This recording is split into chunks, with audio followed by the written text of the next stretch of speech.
వారానికి వెయ్యి నా కోసం రాయి నెలకోసారైనా.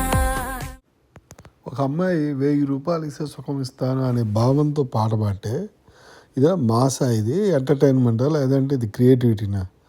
ఒక స్త్రీ బాధను, ఒక సామాజిక గాయాన్ని ఒక మార్కెట్ ఐటెంగా మార్పించి ఎవరు చూపిస్తున్నారు? మెగాస్టార్ చిరంజీవి గారి అబ్బాయి, అపోలో హాస్పిటల్ తోటి అనుబంధం ఉన్న వ్యక్తి. ఎంతో సోషల్ సర్వీస్ చేస్తున్నారు వాళ్ళు. ఎంతో దేవభక్తి ఉన్న మనిషి. ఏంటి ఆ మనిషితోటి ఇలాంటి పాటలు పాడించడం, ఇలాంటి పాటలు డ్యాన్స్ చేయించడం. ఆ తర్వాత ఇంకోటి ఎవరు, ఈవిడ శృతి హాసన్ గారు, కమల్ హాసన్ గారి కూతురు, మహానటుడు. ఎలాంటి వాతావరణంలో పెరిగి ఉండాలి వీళ్ళు. ఆ తర్వాత Jahnavi Kapoor, India super star Sridevi కూతురు. వీళ్ళతో కలిసి ఇలాంటి పాటలు చేపిస్తా. బుచ్చి సానబాబుకి ఏమైనా అసలు. ఇంకోటి ఎవరు రాసిన వాళ్ళు ఎవరు, అనంత శ్రీరామ్, పెద్ద స్కాలర్.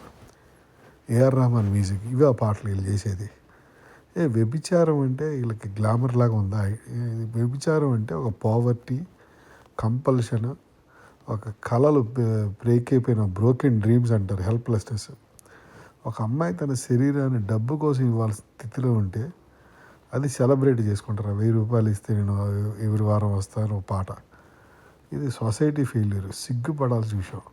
కానీ ఈ బుచ్చి సానబాబు ఏం చేస్తున్నాడు? దీన్ని సెలబ్రేట్ చేస్తున్నాడు. ఈ బాధకు ఒక బీట్ పెడుతున్నాడు, ఈ గాయానికి ఒక డ్యాన్స్ స్టెప్. ఏమైనా అడిగారా ప్రేక్షకులు ఏమైనా ఇలాంటివి? ఈ ప్రేక్షకులను అండర్ ఎస్టిమేట్ చేస్తున్నారు. ఇలాంటి వీళ్ళు ప్రేక్షకులు వాళ్ళు. మేము ఇళ్ళలో ఇలాంటివి పాడుకోం, మేము పెట్టుకోం ఇలాంటి పాటలు, కానీ వాళ్ళ ముఖానికి ఇలాంటి పాటలు పడతాం అనుకోండి. మనం చాలా అండర్ ఎస్టిమేట్ చేస్తున్నారు ప్రేక్షకుల్ని. ఏమో ఇక్కడ బాధ ఏంటంటే ఇది చిన్న సినిమా కాదు, ఒక పెద్ద స్టార్ సినిమా. చిరంజీవి గారి అబ్బాయి, తర్వాత కమల్ హాసన్ గారి అమ్మాయి, శ్రీదేవి గారి అమ్మాయి, తర్వాత అనంత శ్రీరామ్ లాంటి పాండిత్యం ఉన్న మనిషి, ఏఆర్ రెహమాన్ గారు. ఇంత లెగసీ, ఇంత ఎక్స్పోజర్ ఉన్నాడు. చివరికి ఆడియన్స్ని ఇలా తక్కువ అర్థం చేసుకోవటం. ఆడియన్స్కి ఇవ్వాల్సింది ఇదేనా? తెలుగు ఆడియన్స్ అంటే ఒక అమ్మాయిని ఐటెంగా చూపిస్తే చప్పట్లు కొట్టి జనం అనుకుంటున్నారు వీళ్ళు. ఒక స్త్రీని కమోడిటీగా చూపిస్తే థియేటర్స్లో విజిల్స్ వస్తాయా? మీరు చేసే డ్యాన్స్కి మీ మీద ఉన్న అభిమానంతో సినిమాలకు వెళ్తున్నాం, కానీ ఇలాంటి పాటల కోసం మేము వెళ్ళట్లేదు. మా కర్మగాలు మీరు ఈ పాటలు చూపిస్తున్నారు మాకు.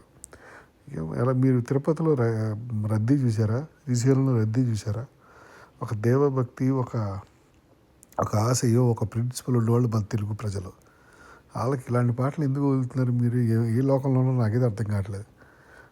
సుకుమార్కి పట్టింది ఈ ఐటమ్ సాంగ్. పిచ్చ ఆడి శిష్యుడు ఈ బుచ్చి సానబాబు గారు వీర జోకర్ లాగా ఉన్నాడు. అసలు పెద్ద సినిమా అయితే నాకు పెద్ద డౌట్ ఉంది. నాకు అసలు చాలా చాలా కష్టపడ్డాడు రామచరణ్, కానీ నాకు ఎక్కడో కొడుతుంది ఈ సినిమా. వల్గర్గా ఉంది పిక్చర్. అసలు పెద్ద కిచిడిలాగా ఉంది. సినిమాలో బోల్డ్ కంటెంట్ ఉండొచ్చు, కానీ అడల్ట్ థీమ్ ఉండొచ్చు, డార్క్ రియాలిటీ ఉండొచ్చు, కానీ ఇలా ఎక్స్ప్లాయిటేషన్ని సెలబ్రేట్ చేయటం, చూపించకూడదు. ఒక స్త్రీ బాధని ఒక మేల్ ఫ్యాంటసీ లాగా అమ్మకూడదు. ప్రతి హీరోకి డాటర్ ఉంటుంది, ప్రతి లిరిక్ రైటర్కి ఫ్యామిలీ ఉంటుంది, ప్రతి డైరెక్టర్కి మదర్ అండ్ సిస్టర్ ఉంటారు. వాళ్ళ వైఫ్ అండ్ డాటర్ అనే సంబంధాలు తెలుస్తాయి. అయితే స్క్రీన్ మీద ఒక స్త్రీని కేవలం సుఖమిచ్చే ఆబ్జెక్ట్గా చూపించడం ఎందుకు అంత ఈజీ అవుతుంది? ఇదివరకు జయమాలిని పాటలు ఉండేవి, ఇంకేంటో అవి కూడా ఉండకూడదు, తప్పది. కానీ ఇప్పుడు మరీ ఏమో పెద్ద పెద్ద బీట్లేసి మరీ పాపులర్ చేస్తున్నారు. మెయిన్ హీరోలనే చేపిస్తున్నారు. ఇక్కడ ప్రాబ్లం ఒక్క పాట కాదు, ఇది ఒక పెద్ద లార్జ్ డిసీజ్. ఇది